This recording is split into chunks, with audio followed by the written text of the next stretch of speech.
Hi, my name's Phil. I like to talk about politics, and in this video I'd like to go through, well, yet another election promise that's been broken. This time a really big one, not an unexpected one, but it is one that's important to go through and can we please just break the cycle of this happening when we get to the next general election.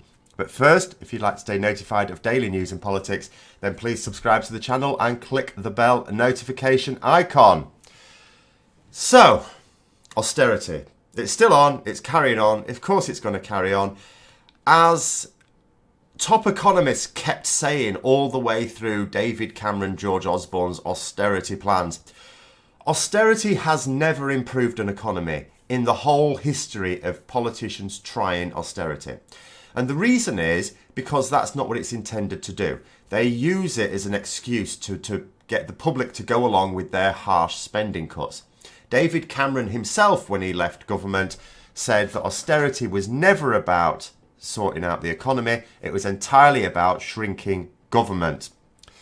And let's take you on a little bit of a trip down memory lane. So in 2010, just before David Cameron came to power, austerity was needed, he said, because of the Labour government before them, because they caused all this crash. Even though this was a global crash. But no, it was all Labour's fault. All Labour's fault. Okay.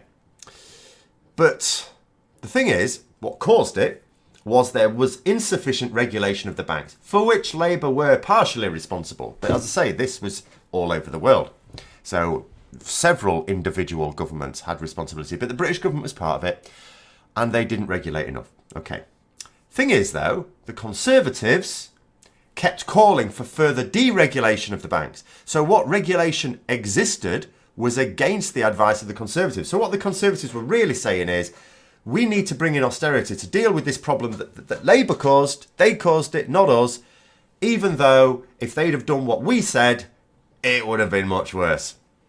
So then we had austerity, which was massive cuts to all departments, with some parts of departments ring-fenced. Now what that meant was, it's like, well, we're not going to cut that department, we'll cut it from others.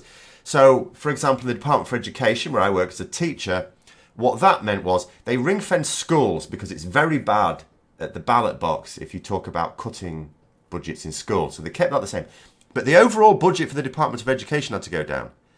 They also didn't really want to cut from universities because that plays badly as well.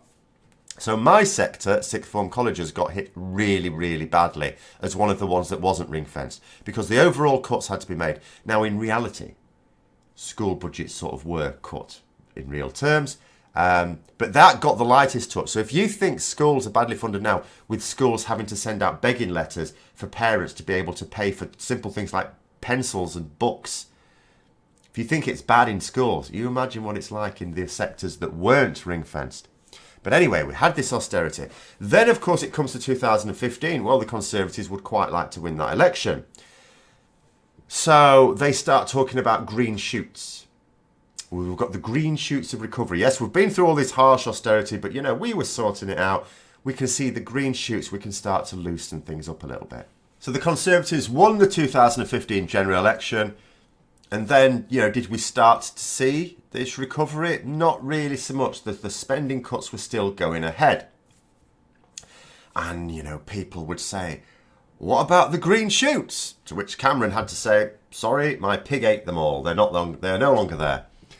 So then we move up, and then there's a 2017 general election, a bit earlier than they would have expected, because Theresa May called it, you know, because she fancied pissing away her majority. And they did the same thing. Oh, you know, austerity's sort of coming to an end. We can start to loosen the purse strings. Did they? Did they, Al? In fact, in actual fact, the economic conditions were never going to be right for that because that's when they went through their disastrous Brexit, which has knackered our economy since. But,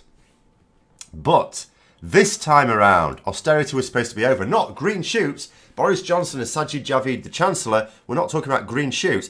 This is what Sajid Javid said, word for word, before the election, as they're gearing up for the election. He said, and I quote, no department will be cut next year. Every single department has had its budget for day-to-day spending increased, at least in line with inflation. That's what I mean by the end of austerity. So, imagine my complete non-surprise when a couple of days ago, Sajid Javid has announced to every single department that they are to make cuts of 5%. Every single one. Including ring-fenced ones. There are no ring-fenced departments now. All of them. Now, bear in mind what he said. No department will face cuts. 2, every department has to cut. You could not get that more. And they can't argue, oh, the economic conditions have changed. They haven't. We haven't been through an entire quarter yet. It would be ridiculous anyway for in one quarter for the economic outlook to say, oh yeah, you can spend. And for the very next quarter to say, oh my God, you have to cut like mad. Every department must be cut. You cannot spend a penny. You must cut. It wouldn't happen that quickly.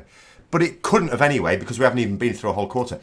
We've barely been through a month and a half since the election. So that was a clear lie. And as I said, they've been doing it every single election. Every single election they've been doing this. And what's going to happen with these cuts, by the way, is it's a double whammy for them. Well, double whammy for us, but double benefit for them, arguably. Because it does 2 things. First of all, they want to shrink government. Remember what David Cameron said? Austerity was about shrinking government. The Conservatives like that. They don't want government. They want to do themselves out of a job. They'd like, not quite anarchy, they want enough of a state to protect them and their assets, but nothing else, and not to give them any obligations or responsibilities. So it helps if the economy is doing really badly, even if it's doing badly on their watch, because they are absolute masters of persuading people that they are the party to be in charge when the economy is not doing well. And so when they're in charge, the economy doesn't do well, because in actual fact, when you look at the facts, it's the opposite. Labour always do much better with the economy. Always. It's not talking about just the Tony Blair government. Previous Labour governments as well. Always did better. Conservatives always worse. The Conservatives always run double the deficit of a Labour government.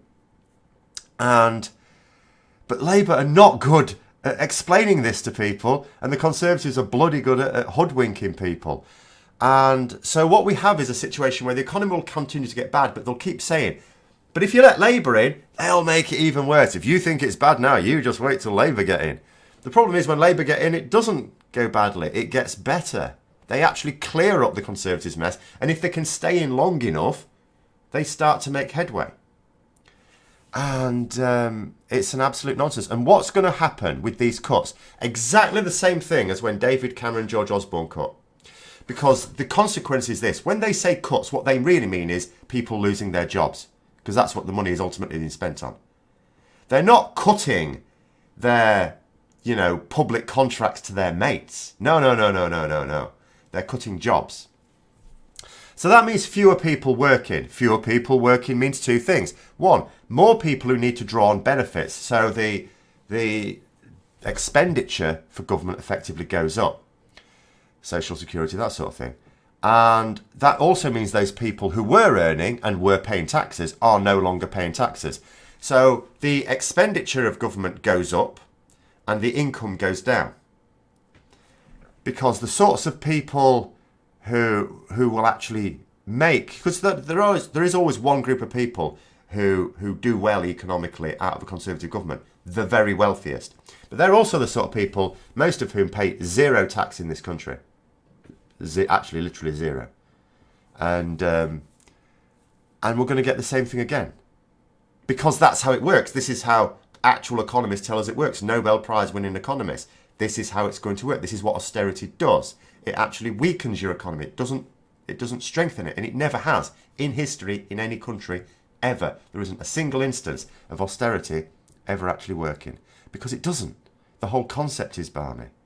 And what we need to do is we don't need to be waiting till the next general election and go, oh, by the way, they lied to us last time. We tried that this time. People have such short-term memories. We need to be pointing it out now. Last month, he said every single department has got an increase in its budget. The following month, he has said that every single department has to make a cut of 5%. That is a lie. You don't get to say, oh, but the economic conditions changed, because they haven't. It was a month ago. Nothing has changed. We haven't had any new economic reports in that month. So it has to be pointed out now and keep on at it. They lied about it.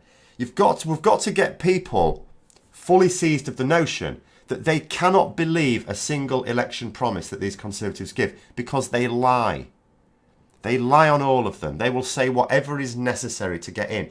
And because it keeps working, because it's worked in 2010, 15, 17 and now 19, it's worked 4 times on the bounce.